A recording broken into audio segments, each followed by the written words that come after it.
to our second plenary session, the Diplomatic Roundtable, fireside chat on the South China Sea as Global Commons. Here with us today, just to my right, is Ambassador Mark Innes Brown from the Australian Embassy. Good morning, sir. Ambassador David Hartman of Canada. Good morning. Ambassador Marie Fontanelle from the French Embassy. Ambassador Andreas Pafarnowski. I like calling him Andreas only. Hard to pronounce. And Ambassador Endo Kazuya from the Japanese Embassy.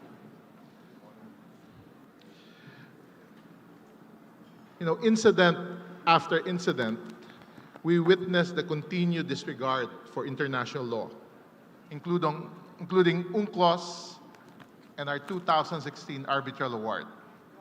The systemic undermining of the rules-based international order, and most importantly, the clear threats to lives, livelihoods, and dignity of the people who depend on these waters. These incidents are not isolated to the West Philippine Sea. They are increasingly observed in other parts of the South China Sea, forming part of a broader campaign to assert control over the entire region. Today's diplomatic session brings together like-minded partners who share collective responsibility to ensure that the South China Sea remains open, stable, governed by international law, for the benefit of all.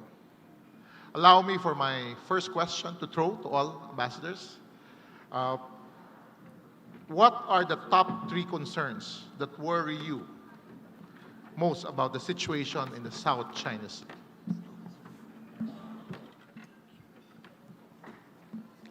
Why did they?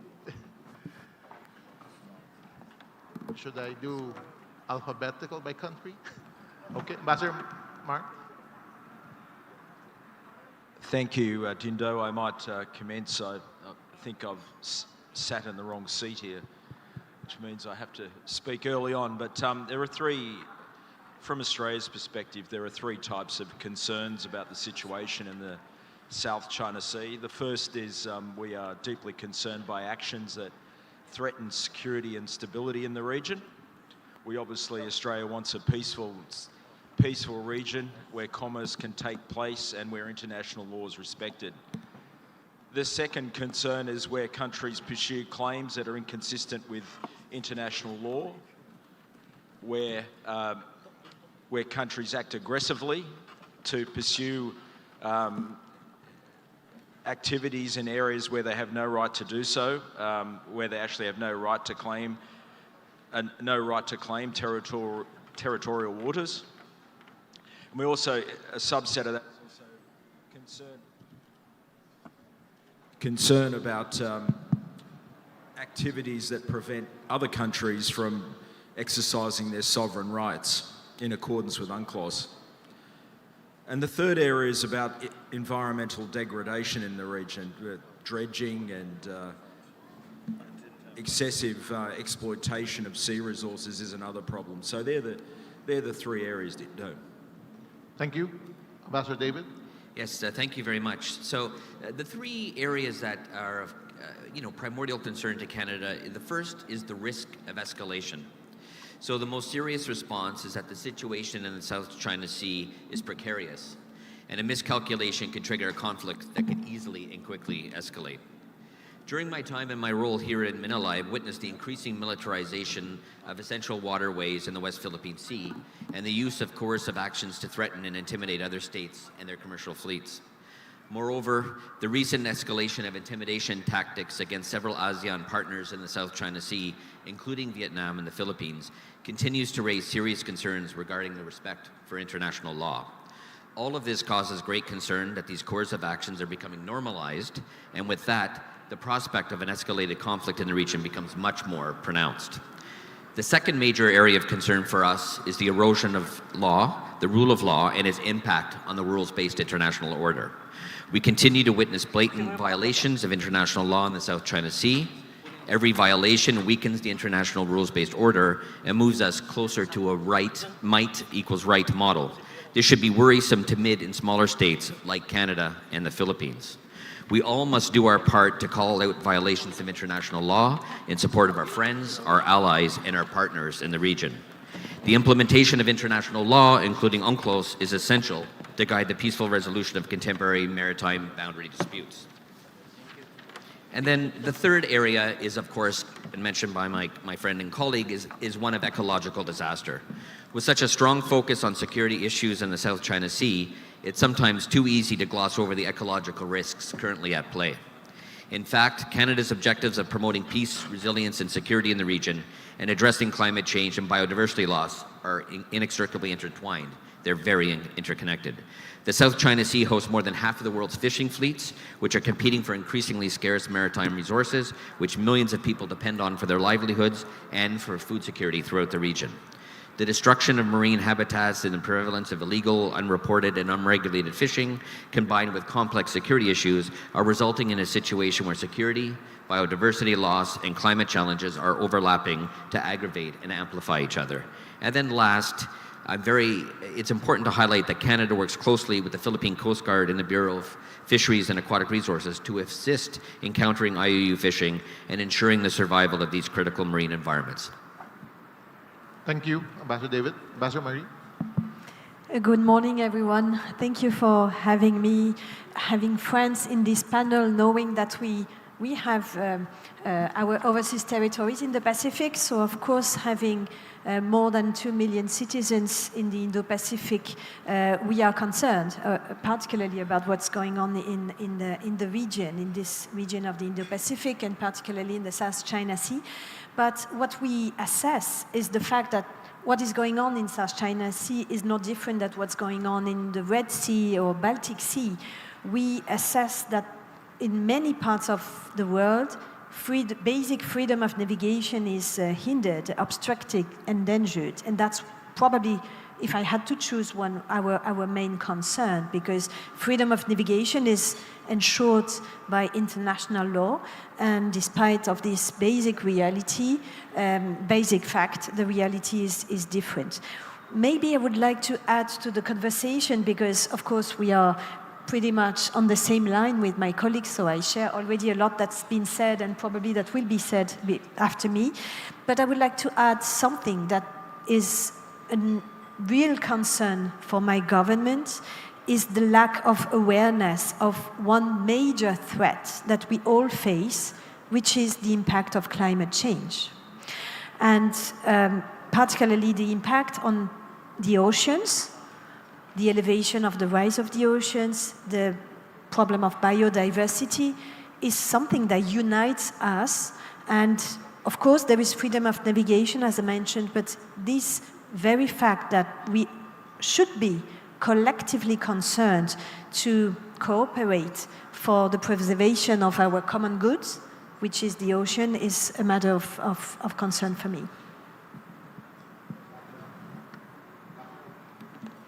Yeah, thank you very much, and good morning to all of you. First of all, thanks to our moderator, Dindo Manhit, for making this hopefully more interactive discussion today, this fire chat format.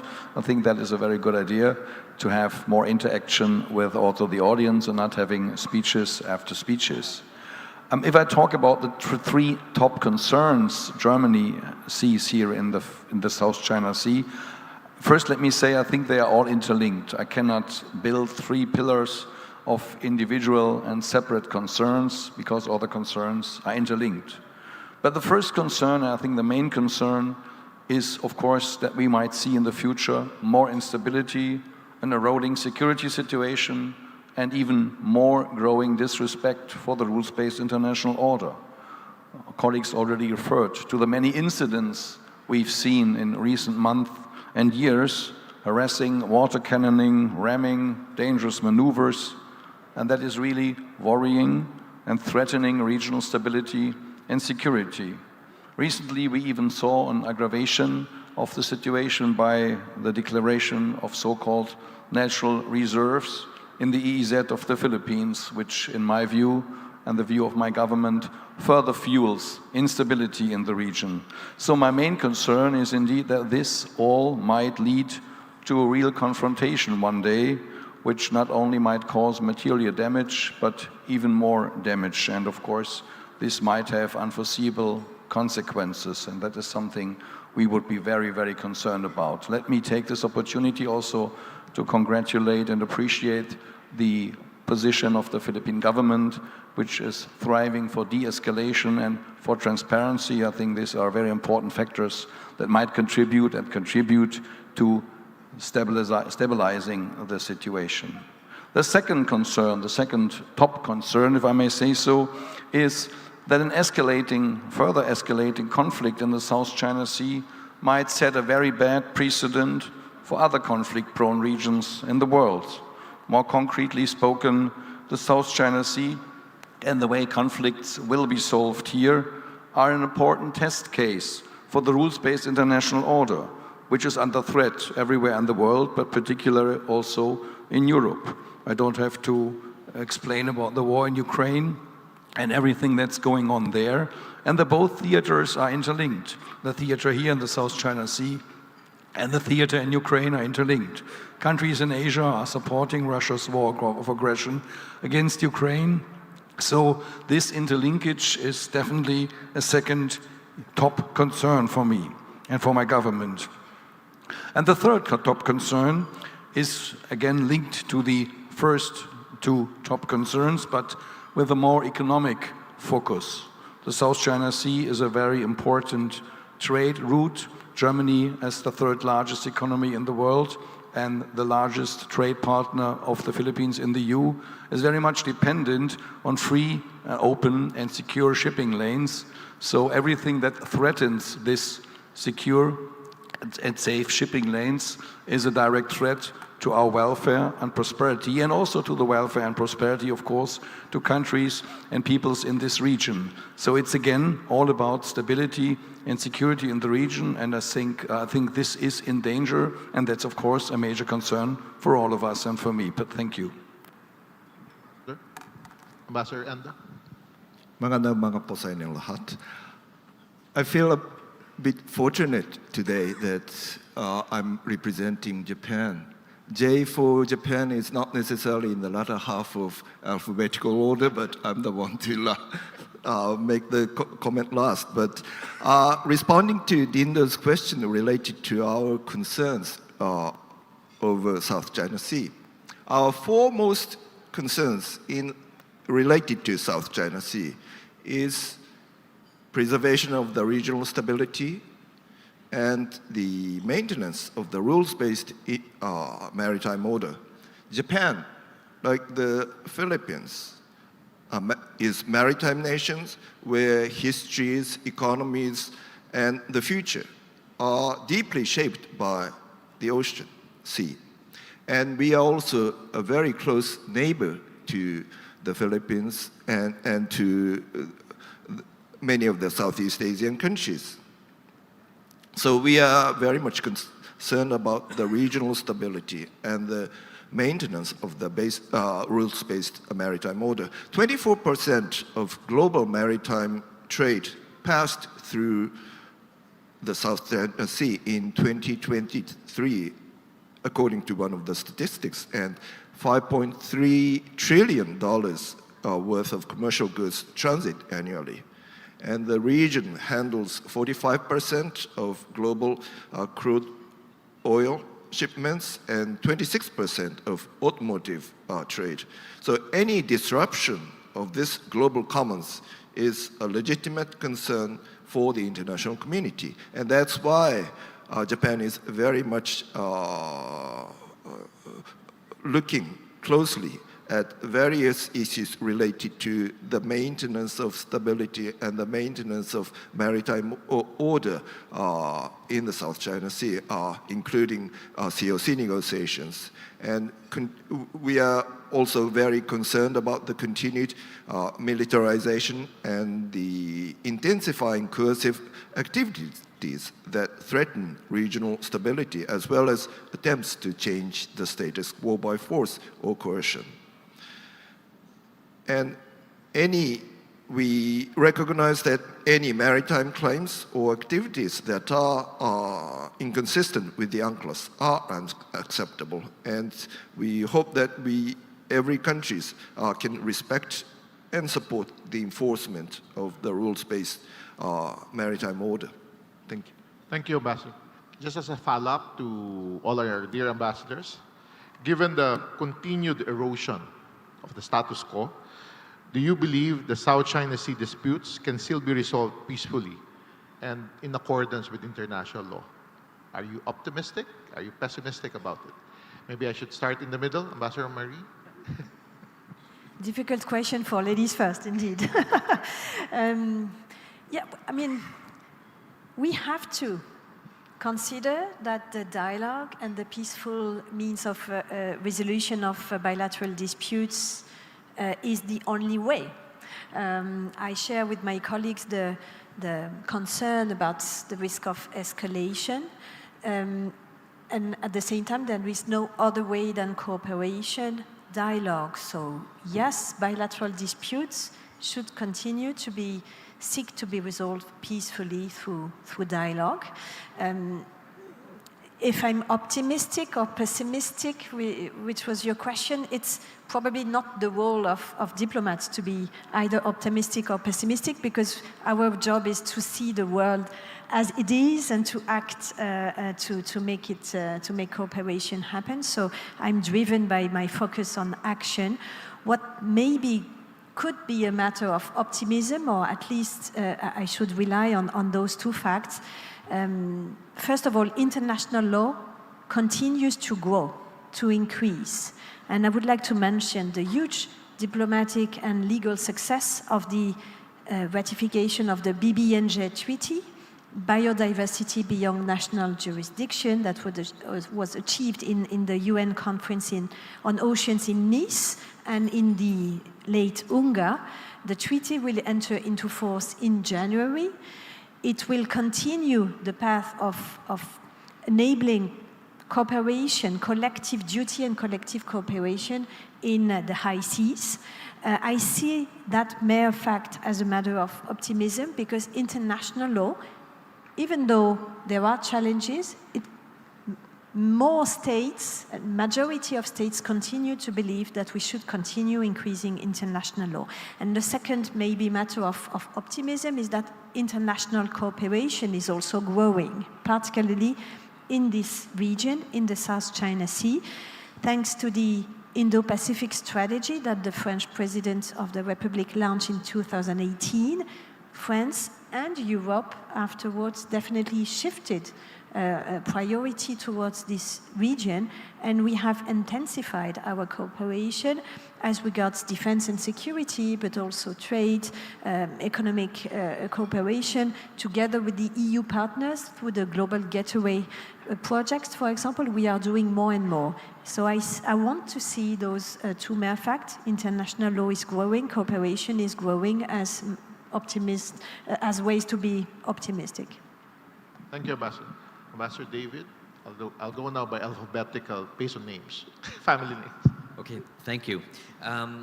First off, I think we do need to look at the premise of the question of what exactly is the status quo in the South China Sea.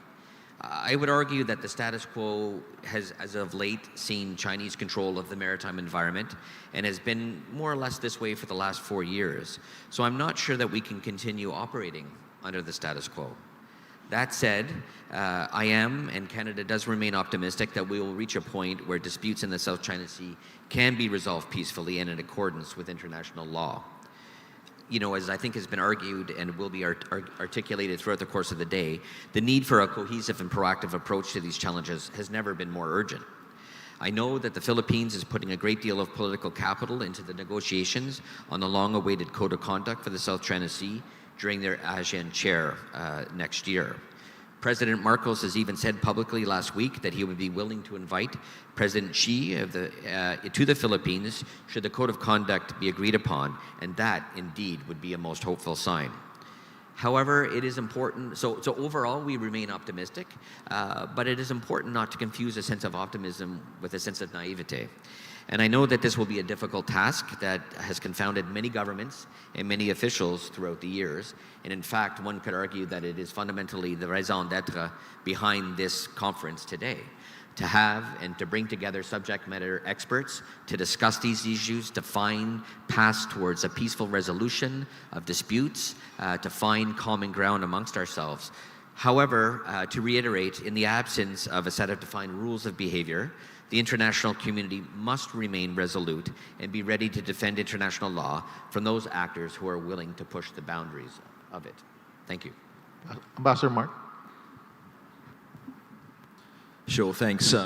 So Australia is obviously committed to resolving disputes peacefully and in accordance with international law, and I think there are a couple of good examples in the region where this has been possible. Australia's own boundary issues with Timor-Leste were resolved in accordance with UNCLOS and under that framework, and I also note that Indonesia and Vietnam have recently delimited their EEZ after about 10 years of negotiation. So we do have examples in the region if there's a commitment and a dedication to doing so. So we hope that it's possible and all relevant parties are committed to resolving issues in accordance with international law. Ambassador Kasu. Thank you. As many other colleagues have mentioned, peaceful resolution of dispute is a must, not an option, I think. And there is no denying that a free and open maritime order based on the rule of law is currently facing challenges, and security environment in the Indo-Pacific region is becoming increasingly severe. But at the same time, I think we can find some positive signs, including this conference. Many countries, many experts, and many more colleagues show the steadfast commitment to uphold the rule of law at sea, guided by the principles enshrined in UNCLOS, and pay more attention to the actual situations in the South China Sea. And growing coordination among like-minded countries, partners, demonstrates our shared determination to maintain a stable rules-based maritime order in the Indo-Pacific. And there are lots of efforts that has been made toward this direction. And Japan also is working together with many of the ASEAN members. Japan was among the first to express our full support to the ASEAN outlook for Indo-Pacific, and just recently in Kuala Lumpur, our newly elected Prime Minister Takaichi, also reaffirmed Japan's support for the ASEAN outlook for Indo-Pacific and welcomed the adoption of a joint statement to further promote, mainstream, and implement AOIP. And those diplomatic, defense, security, all those efforts are the positive signs that we can find with regard to the maintenance of the rules-based maritime order in the South China Sea. Thank you, Ambassador. Ambassador Andreas? Yeah, thanks. Last, also from my side, do I still believe the South China Sea disputes can be resolved peacefully? Yes. I would not have chosen the career as a diplomat if I would not believe in the peaceful settlement of conflicts. That is what we are here for, and I think all in this room share this objective. So yes, I still believe that can be done. What makes me optimistic? My colleague from France, Marie, already referred to the multilateralism that is alive, to countries that still and continue to adhere to the rules-based international order by signing and allowing new treaties to come into force. I think also another aspect that makes me optimistic is that business doesn't like confrontation. Business likes security and stability, and all partners around the South China Sea have an interest in remaining the growth hub they currently are in this dynamic region that would be completely destroyed if this dispute would not be solved peacefully. So here I believe in the strength of rationalism and business and governments which have an interest to prepare and to safeguard the interest of their people. Sometimes at night, I admit, I have doubts looking at the situation, which makes me questioning whether really everybody is following this line. And as we see a general tendency in the world that might makes right and not the other way around, and that countries consider the use of force as a legitimate instrument to solve conflicts, there are of course also elements that makes me more pessimistic. But even more important is the ASEAN chairmanship of the Philippines in this year, which will definitely be a decisive factor to show the world that in this region, under the able chairmanship of our Filipino friends, this dispute can be resolved peacefully. So again, in the end, I'm optimistic, and I trust that all countries in the region will do the right thing. Thank you, ambassadors. We are all cautiously optimistic with the situation that we face right now. Before I open to our participants for questions, allow me to individually follow up on some thoughts that you shared. Maybe should I start from this side or that side? Okay, we'll go to Ambassador Endo first. I wanted to build on what you said earlier, Ambassador, on the ASEAN.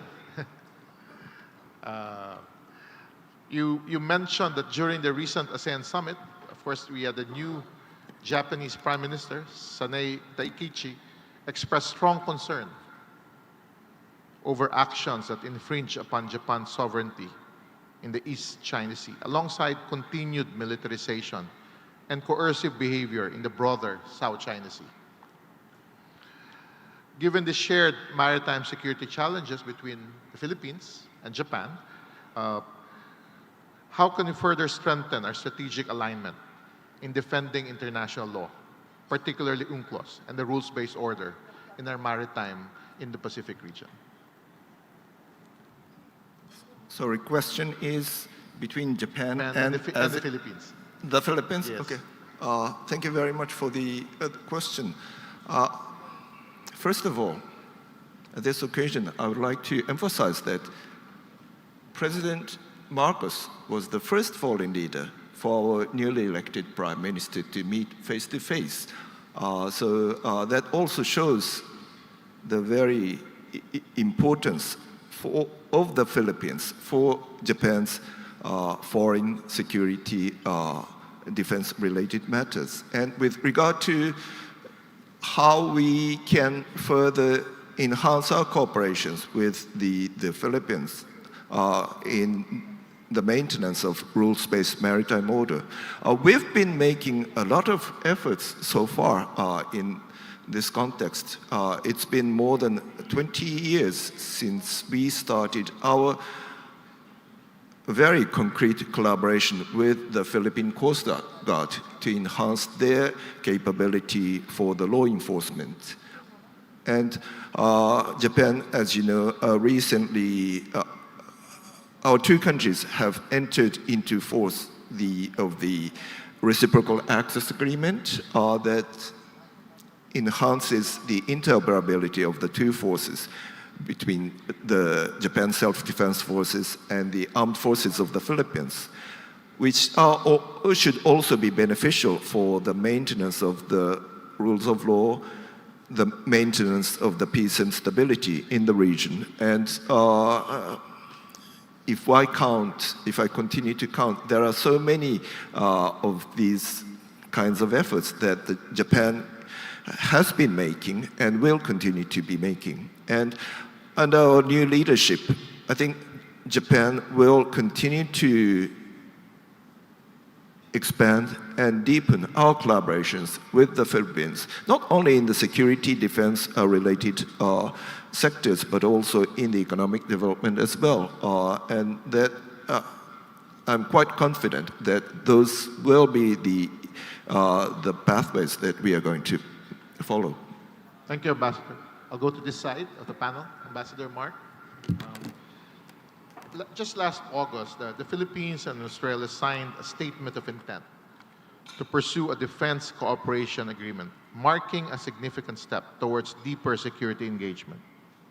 How is this agreement envisioned to enhance cooperation between the two countries, and what ways can it help strengthen maritime security amid growing challenges in the South China Sea?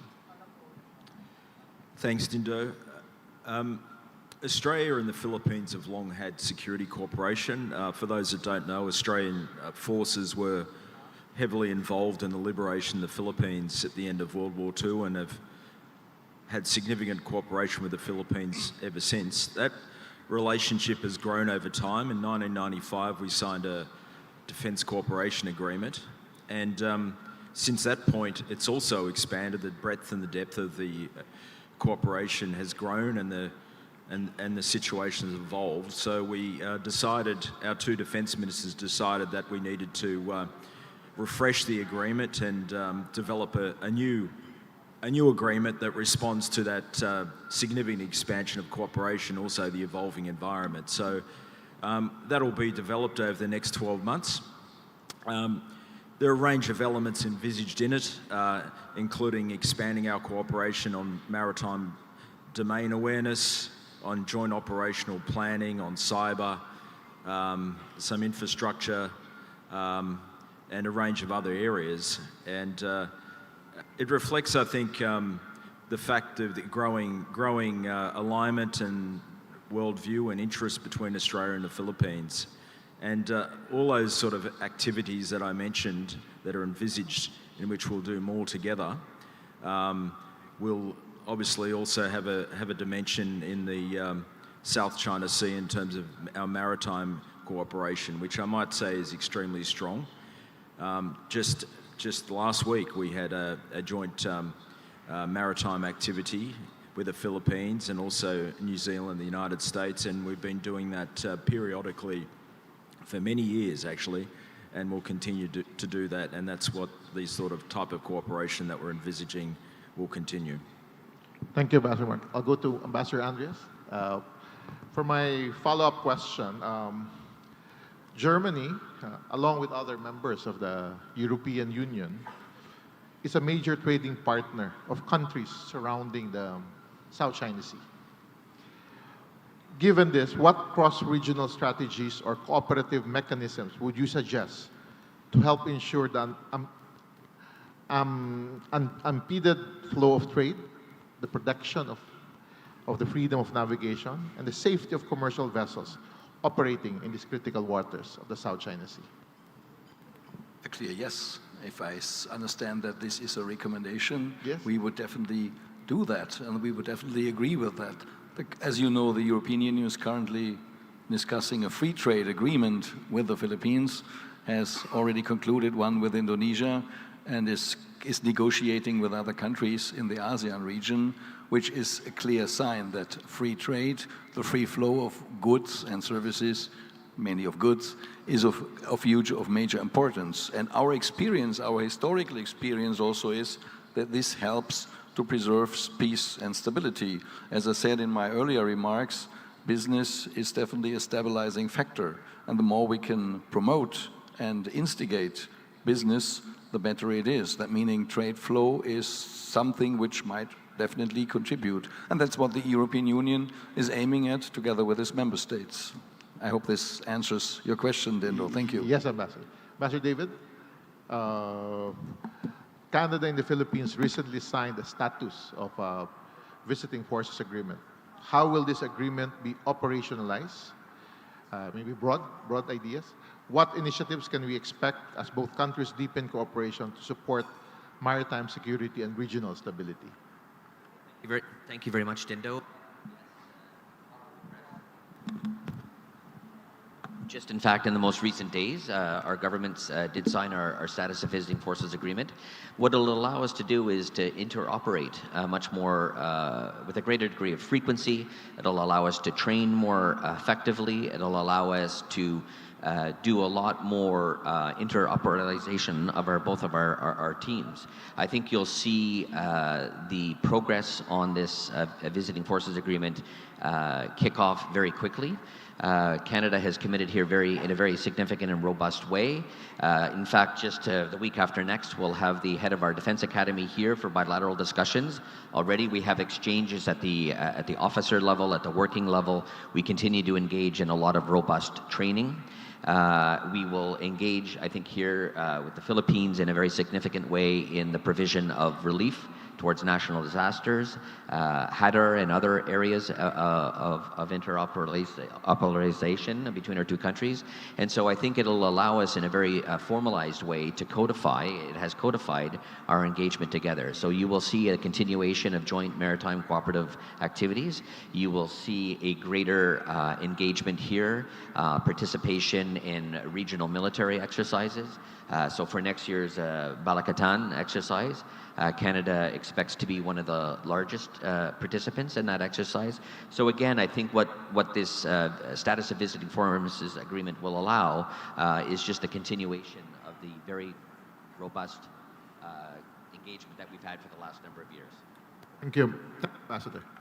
Now, Ambassador Marie, France's Indo-Pacific strategy underscores the importance of South China Sea, global commons, and French naval vessels have consistently exercised freedom of navigation in the region.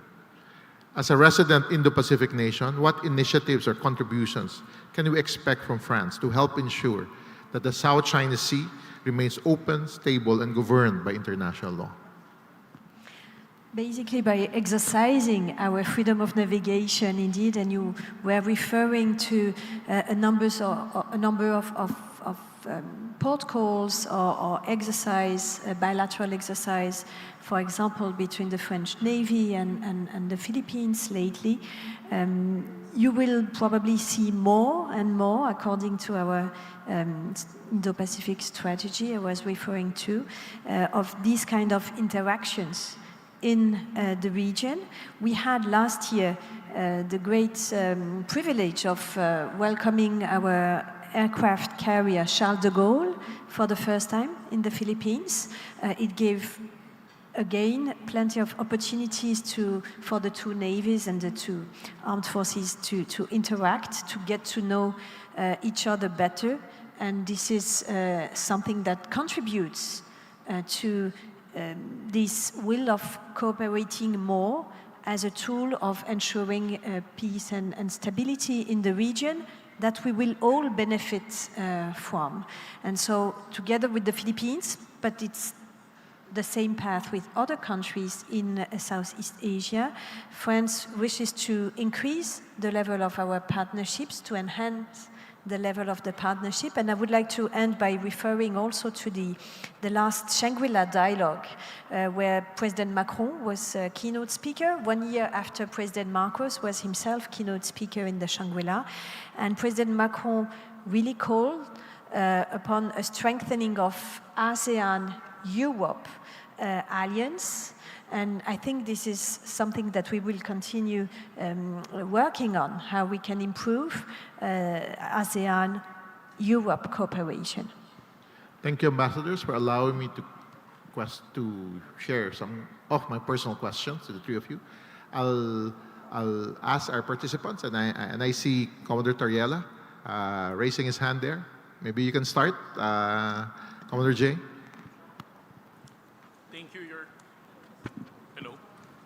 Thank you, Your Excellencies, for a very interesting panel. My question is, some experts argue that transparency alone may not be enough, that the reputational cost is no longer that costly for China, especially if it gained permanent territorial and maritime gains in the entire South China Sea. My question is, did you hear it already? Hello? Okay. Hello? Yes, we can. Yes, sir. Some experts argue that transparency alone may not be enough, that reputational cost is no longer that costly for China, especially if it gains permanent territorial and maritime gains in the entire South China Sea. My question is, what else specifically can we do to collectively compel China to adhere to the international law? Thank you. Anyone from?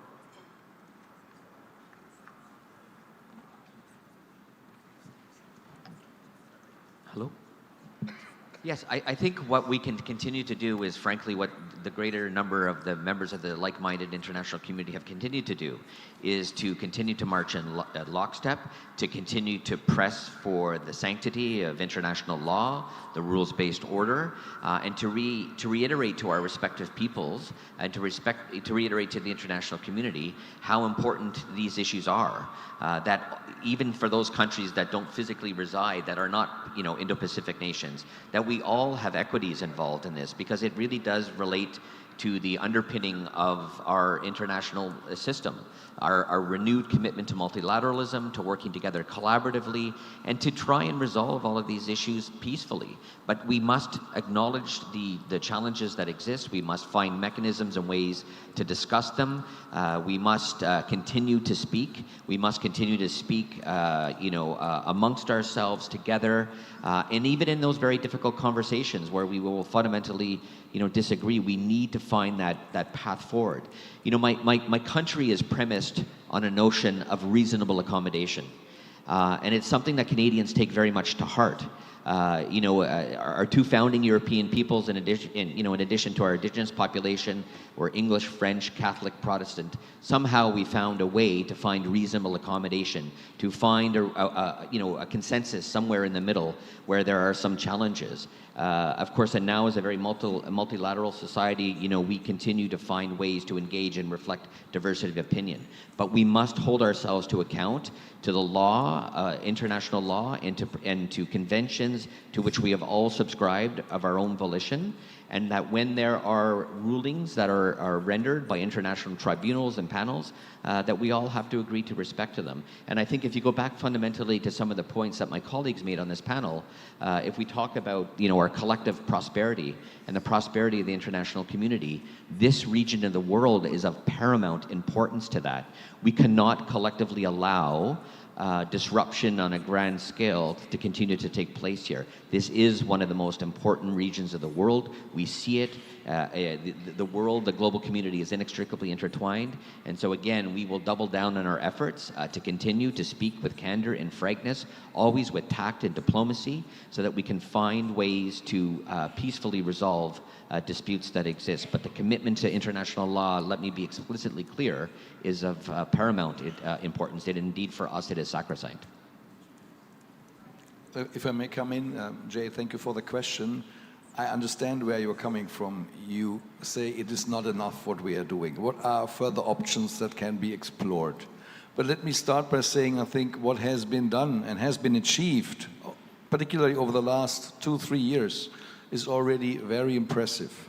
The building up of political coalitions, the negotiation of SOFAs, of defense arrangements and defense agreements with a large number of countries, all of them or some of them sitting here on this panel. I think with all of us, you do have this kind of agreements, and with Canada only recently, with Japan some more month, but also I can say recently, we have signed a defense and security arrangement with Germany in May this year. So I think this is the way to follow.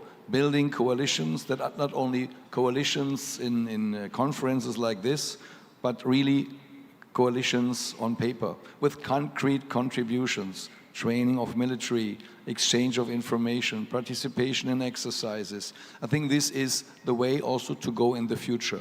As my colleague just said, building coalitions and making clear to China, let's call China, that there is a large number of countries which is helping the Philippines to push through with protecting and safeguarding the rules-based international order.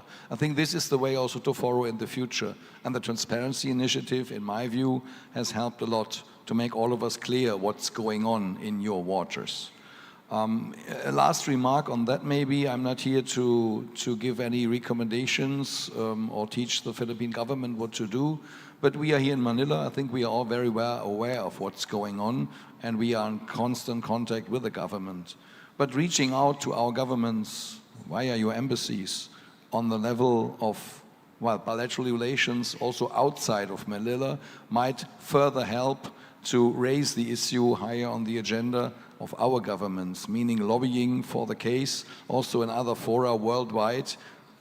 outside of Manila might even help further to promote this issue and to promote the process of sensitization and telling all the world what's at stake. We all here are aware, we are with you, we support the rules-based international order and all your efforts, and we help as ambassadors in this country to build these coalitions, but this can also be done more extensively outside of Manila. Thank you. Thank you. Ambassador Ando. I think it's very important for each and every one of us to act to uphold the principles of free and open rules-based maritime order in each one's way. And just an example, when our, again, newly elected Prime Minister Takaichi met with President Xi Jinping in Korea last week, she also conveyed her serious concerns about the situations in the South China Sea, along with other concerns that we have in our relationship with China. Of course, we are also trying to maintain our channels of dialogues in a multi-layered way, and it is also very important for other stakeholders to convey our serious concerns directly to the Chinese leadership. And I also think it is very important for us to grow our coordinations among like-minded partners to show our shared determination to maintain a stable rules-based maritime order in the Pacific. And as others were saying, VFA conclusion with Canada, with New Zealand, should be very helpful for us to show our shared commitment and shared determination. And the frequent bilateral, multilateral maritime cooperative activities are also prime examples among like-minded partners to show our collective resolute. Thank you, Ambassador. Ambassador Marie.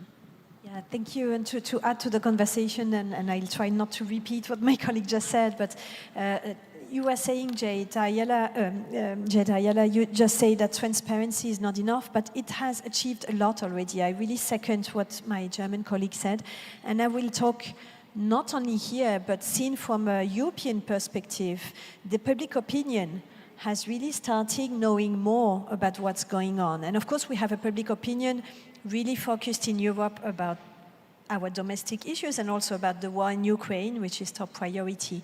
But we have seen, thanks to the media, a lot of journalists getting more and more interested in the South China Sea and being able to put that on a map, which is as such a great achievement and which will contribute to our efforts here to increase our partnership and to enhance the level of our partnership. I was already mentioning some areas of cooperation, and I will not repeat what's been said, but of course it's not enough.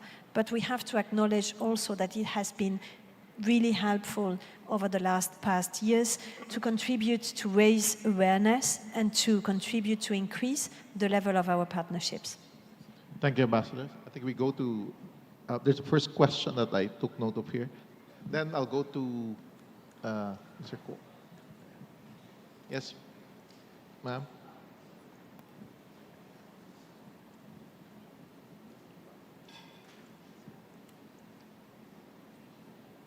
Can you hear me? No, because. Yes. Can you hear me?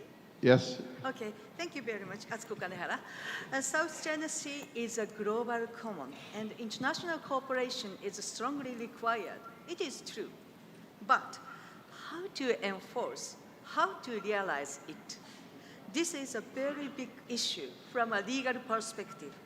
As you know all, UNCLOS distributes sovereignty, sovereign rights, jurisdiction to flag states, coastal states, port state in a very complicated manner depending on sea zones. To realize international cooperation, how to compromise these rights is a very difficult task, I think. Let me explain Japan's experience. Malacca and the Singapore Straits are really lifelines of Japan in terms of natural resources transportation. This is because Japan heavily depends on natural resources import. To build and maintain the stability of Malacca and the Singapore Straits for Japan and also for the world, recap, as you know, information gathering, information sharing system was established with the leadership of former Prime Minister Koizumi of Japan. This is a very mild way of international cooperation without intervening sovereignty of bordering states of Malacca and the Singapore Straits. Thank you. Thank you for that comment. I think yes. Then I'll.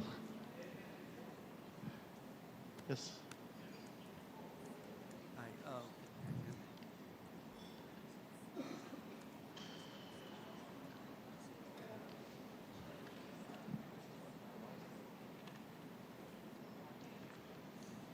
Is it working? Okay.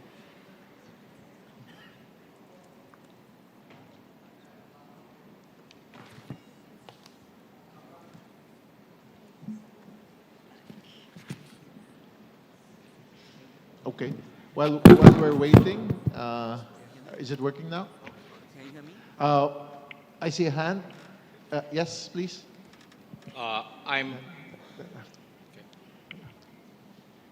Yes, Rene, go. I'm Professor Renato De Castro from De La Salle University. So the conference, of course, is focused on a very important, flashpoint that the Philippines faces, and that's, of course, West Philippine Sea, South China Sea. But the other maritime flashpoint that the Philippines confronts is, of course, happening north of the Philippines, north of Luzon Strait, and I'm talking, of course, about Taiwan. So how do you basically view the Taiwan contingency in the light of, possible developments happening, that you have, of course, coercive action conducting by China in Taiwan, and how do you basically factor in your growing security partnership with the Philippines in the light of a possible Taiwan contingency? Anyone from our ambassadors?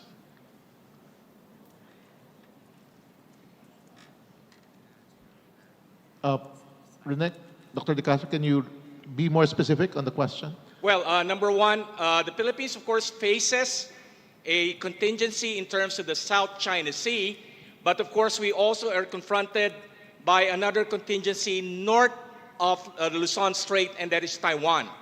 So how do you basically view Taiwan as another flashpoint in the Indo-Pacific region?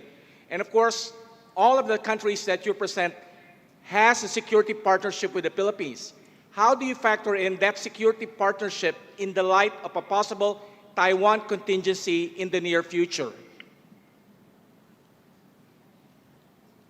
Anyone, ambassadors? Okay, Ambassador Ando. I lost my microphone on the backside. Okay. But first, thank you very much, Professor Kanehara's question related to how we should be enforcing or strengthening international cooperation with regard in order to uphold the rules-based maritime order. Yes,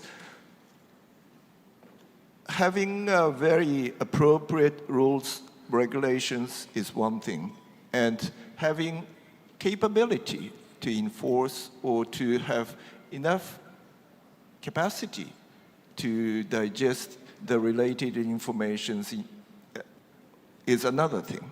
And I think it's very important for the international community to continue our collaborations to enhance the overall level of law enforcement of our respective countries. And that is exactly why Japan has been cooperating with the Philippine Coast Guard for so many years. It's not only the vessels that we have supported, but also some of the radar systems. And it's not only the hardwares that we are supporting, but also the softwares through human trainings, and those are really important, we believe. So another example of the similar type is that we have also transferred the air surveillance radar systems from Japan to the Philippines, which should be helpful for the Philippine side to know what is going on in the air. And those are really important efforts that we should be continuing, I tend to believe. And related to Professor De Castro's issue, again, when our Prime Minister met with our President, she again reiterated the importance of peace and stability across the Taiwan Strait for the region and the world, and which is a very important matter for all of us. I don't use the word flashing points, but we should also be paying a lot of attention to this matter as well. And that's the area that all partners, stakeholders should also be making our efforts to maintain the peace and stability across the strait. Any other ambassadors? No. Well, if I may Ambassador come Andres. in directly here, thank you for the question. As you rightly said, Professor De Castro, we have arrangements, treaties, agreements with the Philippines, not with Taiwan. That makes definitely a difference. Let me say that I think the whole region, and if we look at the whole region, all we said here about security and stability in the South China Sea includes, of course, Taiwan. This is geographically very close, and we have to look at the whole region. Freedom of navigation, also for us, is a very important issue. That is why German Navy ships have sailed through the Taiwan Strait in September last year, and we will do that again.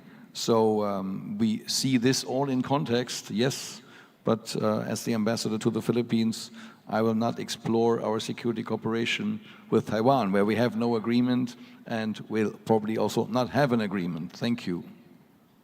Thank you. Is the mic working already? I'll try. Hello. Unfortunately. Okay. Yes, please. First, sorry, I cannot. We're blinded here by the lights, so. Check. Right. Thank you very much, ambassadors, for the very interesting remarks. Aristio from University of Indonesia. Following up to the chair's questions on the German and French naval freedom of navigations in the regions in the South China Seas, China have explicitly mentioned that they are condemning the navigations programs from European countries in the regions. So my question is that how, as both of the ambassadors from German and French mentions that we can expecting to see more freedom of navigations program from European countries, how would you ensure that such freedom of navigations will not provoke an escalations or even conflict from China in the regions? I think similar questions to the Australian ambassador. I think in the past few years we've seen that there's an increasing escalations between China and Australia. Please speak slower. Okay, so, and also, my questions to both a German and French ambassador. How will you ensure that the freedom of navigations program, both from Germany and French in Southeast Asia, will not provoke an escalations from China or will not provoke a conflict in some of the South China Sea area? And similar questions goes to Australian ambassadors. How would you ensure that the AUKUS, for example, will not create even more tense escalations in the regions, as we might observe that some concern from the from Southeast Asian countries is that how the AUKUS can provoke escalations from China? Ambassadors, did you get to understand? First of all, I have to apologize, but it's really difficult to hear when you sit here with the mic thing. So I'm not sure I really understood exactly the question. But what maybe I wanted to add to the conversation is that when we, I mean, as a sovereign state, when we want to increase our cooperation with the Philippines, other countries in the region is, first of all, in our own interests. The interest I was mentioning, the 2 million French citizens living in Indo-Pacific, so we have a duty of protection of our citizens, first of all, and then in our interest for peace and stability as such, because it's our collective interest. So when we design our priorities, our cooperation as member state of the EU and national France, I would say, we first of all think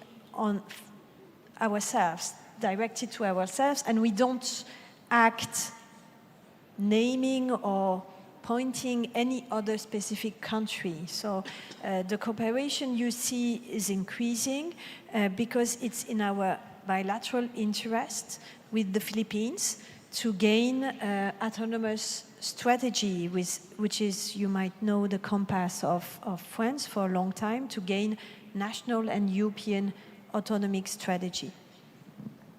Ambassador Andres?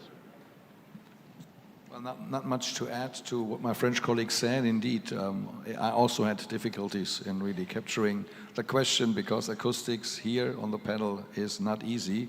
If you talk about what can Germany do to ensure, and I think you used the word ensure, that stability and security will be maintained in the region, we cannot ensure that. We can contribute.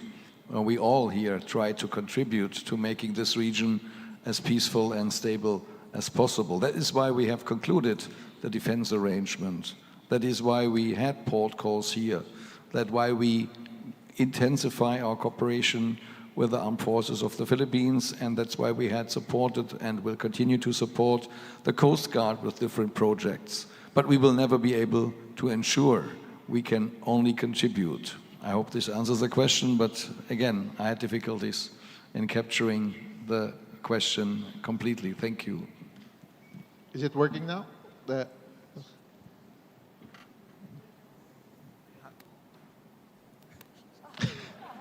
I saw some hand.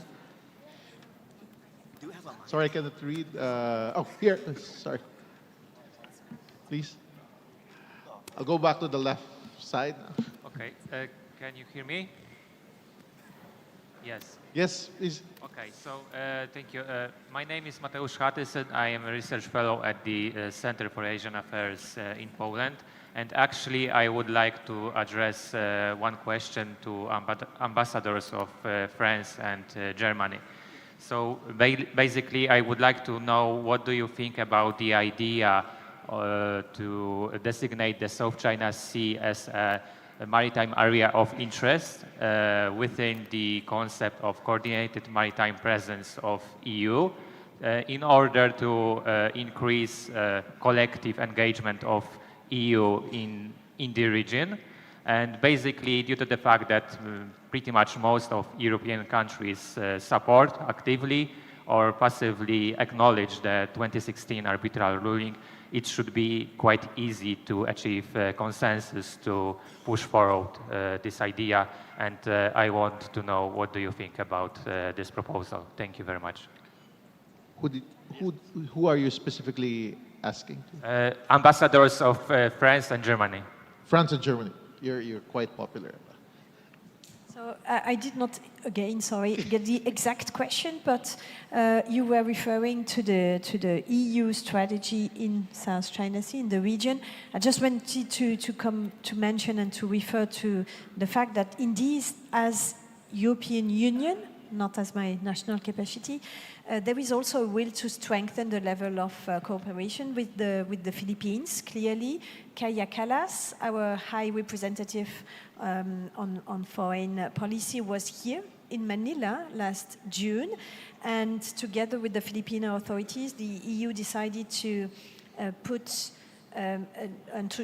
in place, to implement a new form of dialogue on security, defense and security, which is a new avenue for EU and the Philippines to strengthen the dialogue. The EU is already as EU and together with the member states, Germany, France being here represented, are already doing a lot in terms of cooperation to help improving and the capabilities of the country. We have priorities in terms of green economy, in terms of good governance, which is also something very important to us, in terms of maritime security. For example, there is a EU project named CRIMARIO, you might know, HIORIS, which is implemented in the Philippines, in the region, to help awareness on what's going on and surveillance of what's going on in the region, and particularly in the South China Sea. So the EU is present, wants to do more together with the Philippines. But once again, I'm not sure this was the real question, but that's my answer. Did that answer? Actually, if I can just quick follow-up. So basically, I was asking about designating South China Sea as a maritime area of interest. So if you could add a few points about that. Maritime area of interest. Ambassador? I will not tell you something which I do not really know completely. This area of interest you're just referring to, I don't know what that exactly is, I have to say. We know the EU strategy for the Indo-Pacific. We have, as my French colleague just pointed out, just recently had consultations about maritime security in Brussels with our Filipino friends. All this is part of that. But if you talk about something as a legal concept, I have to say I'm not aware, and therefore I'm hesitant to answer your question before I'm saying something which is not in line with what the EU really thinks about that. So I'm very sorry for that. Okay, thank you, Ambassador. Yes, please. Hard to read from this side. Testing. Is it okay? Yes. Yeah. Okay. Sorry, my name is Vaman. I'm formerly from Lowy Institute. I was the lead author for a report on Southeast Asia Defense Partnership. So my question is this. According to the recent... Slower, please. Slower, for us to understand. Okay. Formerly, I was from the Lowy Institute. I was the lead author for the Southeast Asia Defense Partnership report. And according to the recent Lowy Institute study, Australia and Japan, followed by France and Canada, have stepped up military engagement with ASEAN members. Germany was not included in the study. So my questions to the Australians and Japanese ambassadors is this.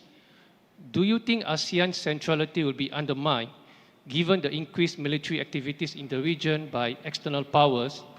And do you think the COC negotiation can progress under Philippines ASEAN chairmanship? Thank you. Ambassador, Mark, did you get? I hope you guys understand. It's quite hard, really, to, Yeah, to understand from this end. the sound quality up here is not great, so we're really guessing what most of the questions are about. To be honest with you, let me try and I sort of heard.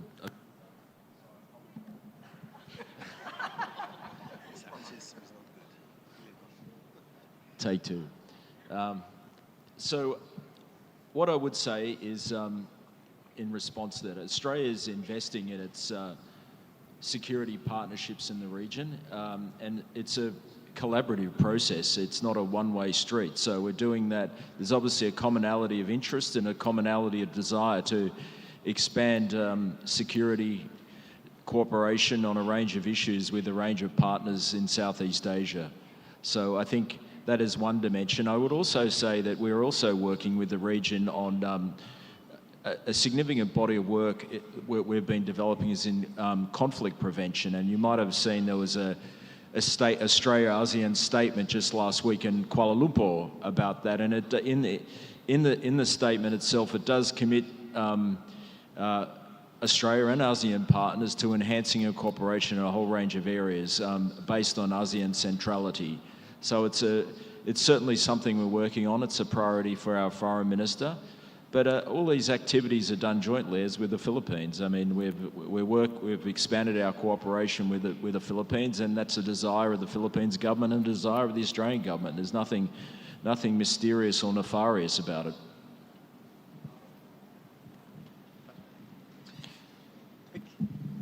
ASEAN centrality, ASEAN unity are the things that Japan has respected and will continue to respect since the start of our collaboration with ASEAN.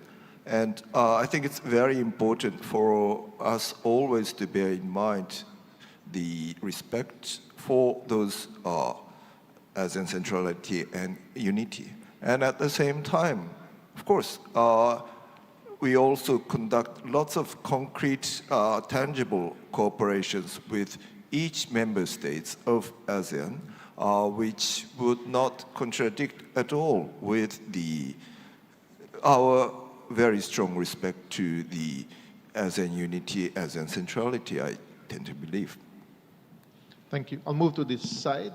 There's I think a lady, a young lady. Sorry. Thank you so Thank you so much for recognizing me, Chair. I understand that it's difficult to see back here. I hope that I'm clear, but my question is directed to the ambassadors of Japan and Australia, but of course, remarks from everyone are welcome. We're talking about the global commons, and I'd just like to bring in the Quad question here, the Quadrilateral Security Dialogue. Philippines welcomed in July the joint statement of the Quad foreign ministers, which emphasized support for the 2016 arbitral award, as well as UNCLOS in the South China Sea. In your view, how can the Quad translate this declaration of concern into practice without sort of exacerbating the legitimate trust deficit that ASEAN countries have when it comes to the Quad? And more broadly, what role do you see the Quad playing in the South China Sea in the future? Thank you. Thank you so much. Thank you. I'm not sure I necessarily accept the premise of the question, including about the trust deficit. But so the Quad, from our perspective, the Quad is committed to contributing to maritime domain awareness in the Indo-Pacific, and which is obviously fundamental for stability and prosperity. And through that mechanism, we're supporting partners to build a more complete picture of activities in their maritime approaches, respond to disasters, and also combat illegal, unreported and unregulated fishing. And a dimension of this in Australia's, one of Australia's neighbourhoods is in the Pacific, where we're working with Pacific Island Forum, the Pacific Islands Forum's Fisheries Agency, to build regional capacity and combat transnational crime. So I think that's a good example of the utility of this work that's being done under the Quad. Thank you very much. I think the Quad has been the forum to promote the force for good, which is beneficial, helpful for the entire region, entire community around Quad. And as our Australian colleague just mentioned, I think the Quad has been making tremendous efforts to enhance the maritime domain awareness for quite some time. And we've also been making a lot of concrete projects related to the illegal fishings in the Pacific region as well. And those kind of positive collaborations that we can make to uphold the rules-based maritime order are the things that Quad can continue to make in the future. Thank you, Ambassador. Yes, please. Yes.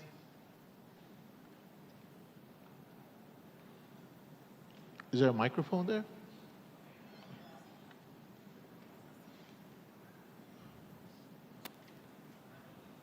Oh, sorry.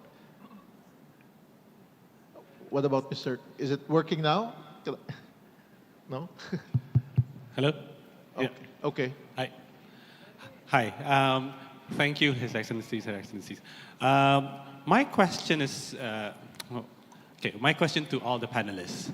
So, with regards to the internationalizing the South China Sea dispute, does it actually make it safer, or does it actually make it more dangerous in this troubled waters with the more involvement of the other regional partners? That's my question. Thank you. Ambassador David, would you like to? I think the internationalization of the issue is of paramount importance. I think has been, stated repeatedly today. 1/3 of global commerce transits the South China Sea every year. So this is an issue that is of international interest and international priority. This is not a local, isolated issue that has little to no impact or just an impact just on the region. This is something that has an impact on all of us. So for Canada as a trading nation, we're blessed to be prosperous, but we can only remain prosperous if we can trade with the world.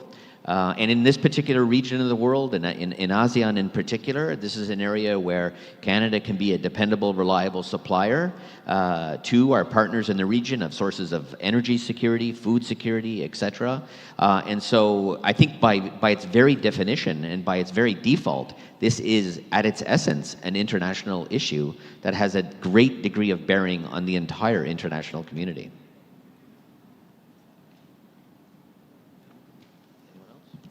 I can only echo what my Canadian colleague just said. It is obvious that for our countries concerned, given the importance of trade, the South China Sea is something that cannot be treated locally. Internationalization is therefore of the essence. We all have an interest in a stable and secure China Sea, not only for trade and business reasons, but also because security and stability in this region of the world has impacts on the whole world. As I already mentioned earlier, all conflicts are interlinked. So I only can subscribe to what my Canadian colleague said. Internationalization is a must. Thank you. Yes, thank you, Ambassador. Now I think. Hi, can you hear me? Okay, that works. Yeah. That's good. First of all, Dr. Manhit, thank you for not abandoning me and let me ask a question. And many thanks to all your excellencies for sharing. I just have one question that is addressed to the whole panel.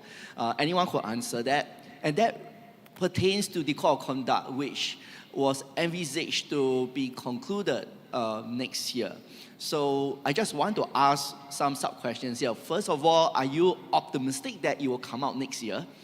Second is that pertaining to the role of non-signatories in the code of conduct, what do you expect to be provisions that were specific for the role of non-signatories in the code of conduct? What are they, and what do you hope to be included or not to be included in the code itself? Thank you. Any of the ambassadors? Ambassador Marie? Maybe I'll try and combining both questions then on internationalization. But we have a strong interest in peace and stability and the rule of law. So it's not internationalization of the disputes. It's just internationalization of freedom of navigation being a benefit for all of us.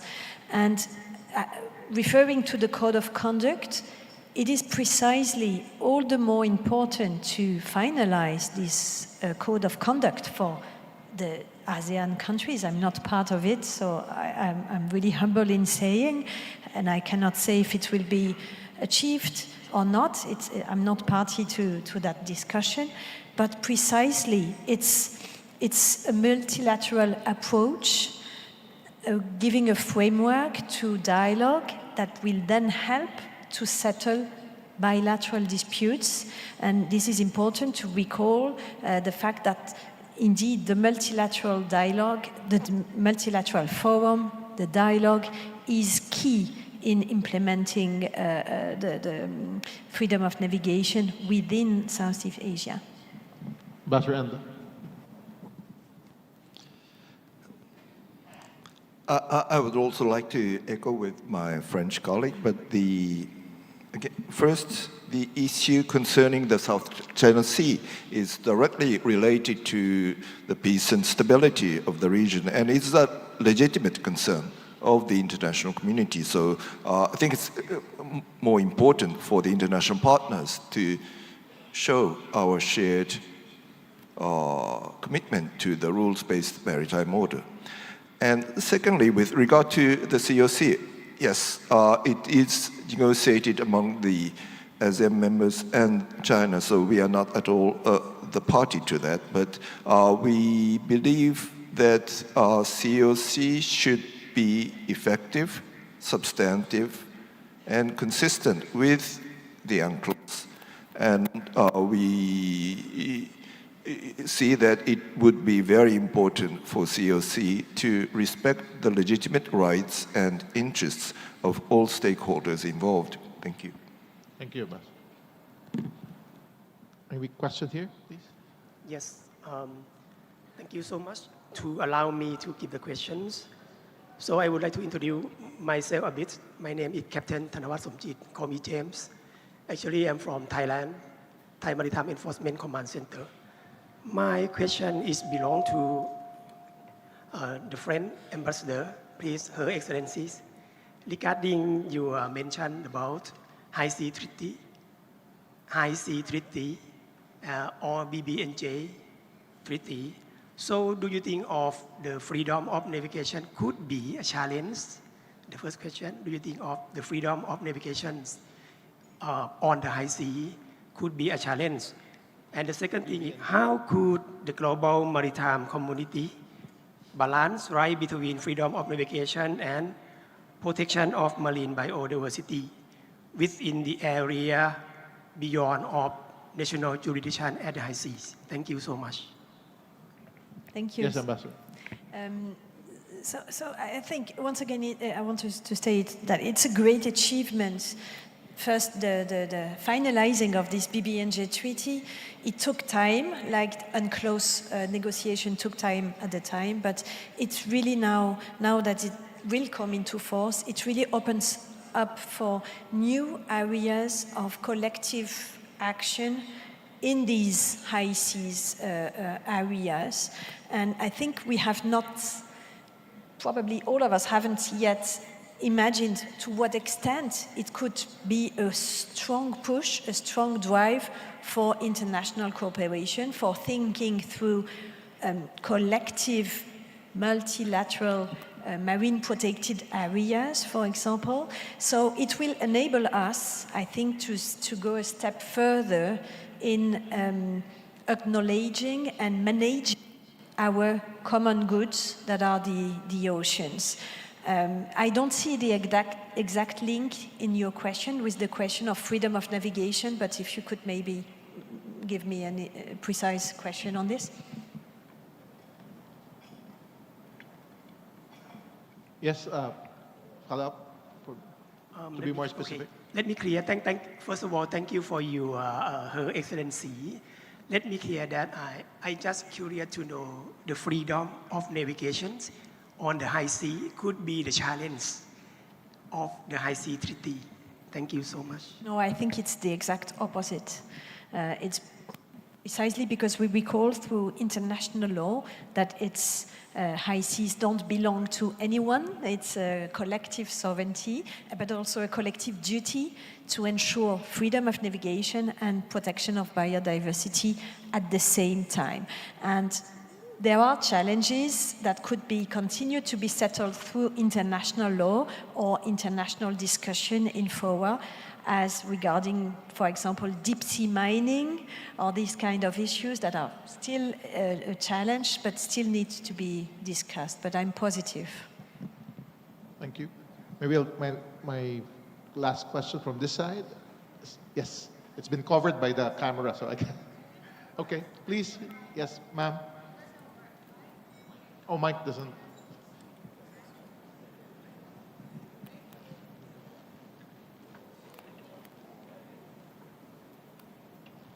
Thank you. Thank you, ambassadors and moderator, for noting me at the corner. So I guess I can provide some Chinese perspectives here because I'm the Chinese panelists in the later panel on freedom of navigation. I think the question to ask is when one side's freedom of navigation is the other side's territorial violation, can any code of conduct actually bridge that gap? This is the misperception between China and the Western alliances of security.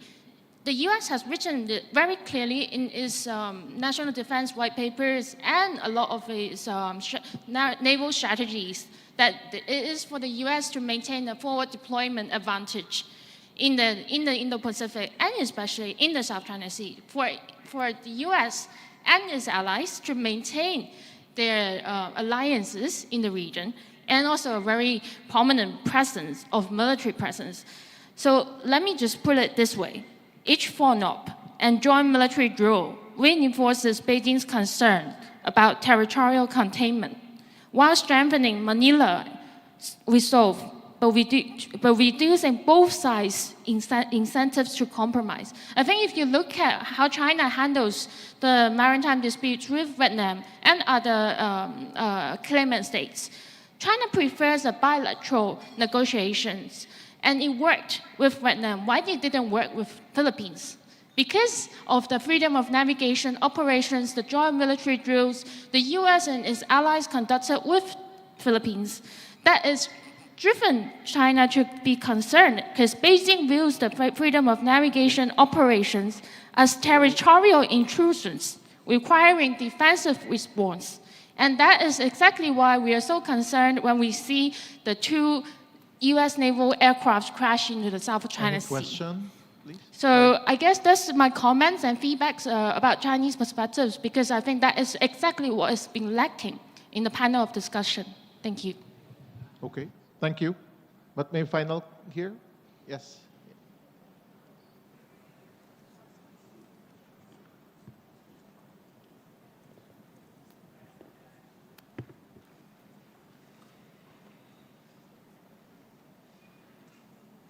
Is it working? Hello? Yes, please. All right. I just have one simple question with, I'll also be sharing my comments on my question since we're all into upholding the rule of international law. So my question is, can the entire South China Sea be really considered as global commons?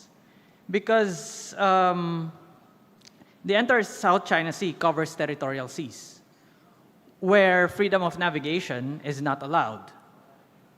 And that the global commons is about exercising freedoms. And of course, this is not just about freedom of navigation and overflight, but also under the law of the sea, it includes freedom to lay submarine cables and pipelines, freedom to fishing, freedom on marine scientific research.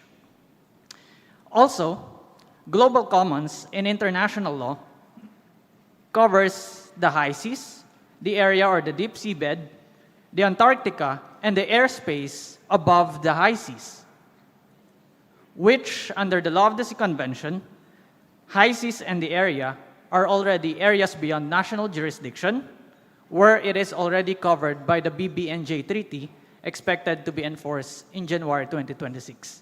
So again, can the entire South China Sea be really considered as global commons? Thank you. Any comment, ambassadors?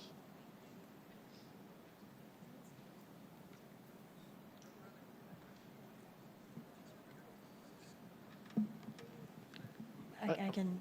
Ambassador Ando? Yes.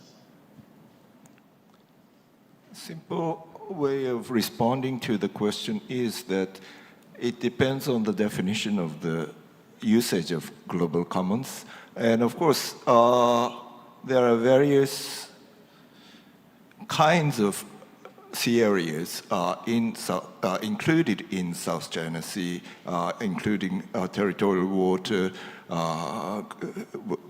exclusive economic zones. So each coastal state has its own jurisdiction in that regard. But at the same time, with regard to the respect to the freedom of navigation and overflight, I think Dindo has used this term as a kind of with quotation mark, Yes, in I the did. sense that the freedom of navigation in South China Sea in general, of course, not to be precise, in general, is a very legitimate concern and the interests of all the stakeholders involved. Thank you, Ambassador. Any other? Allow me to end by saying thank you to our dear ambassadors, Ambassador Endo, Ambassador Andreas, Ambassador Marie, Ambassador David, Ambassador Mark. And thank you for your questions. Hard really to moderate from this side. Thank you. I needed to end it because lunch, I think, is just around the corner. Thank you, everyone. Good afternoon.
Sirs and ma'ams, all cast participants, you may now proceed to apartment 3.